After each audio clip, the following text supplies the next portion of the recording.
శాపాలు ఎందుకు తీసుకొచ్చారు? ఈ అరణ్యంలో ఆహారం లేదు, ఈ అరణ్యంలో నీళ్లు లేవు.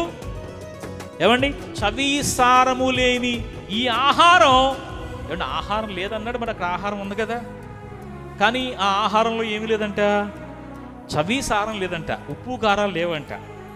అసలు మన్నా గురించి దేవుని వాక్యంలో ఏముందంటే, అది కొత్తిమీర గంజి వలె తెల్లని మంచు వలె చిన్న చిన్న కణాలతో నోట్లో వేసుకుంటే వెన్నపూసలాగా కరిగిపోయేటట్లుగా, తింటూ ఉంటే తేనెలాగా మధురంగా ఉంటుందంట. దేవునికి స్తోత్రం కలుగునుగా.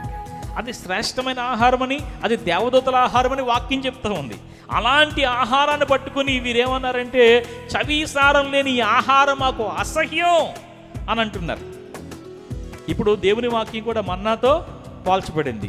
దేవుని వాక్యం గురించి దావీదేమన్నాడు? దేవా, నీ వాక్యము మేలిమి బంగారం కంటే కోరదగినది, తేనె కంటే జుంటి తేనె దారల కంటే మధురమైంది అన్నాడు. అంత గొప్పగానేమో దావీదు ఎంచుకున్నాడు. మరి ఈరోజు సంఘం ఏమని ఎంచుకుంటుంది దేవుని మాటని?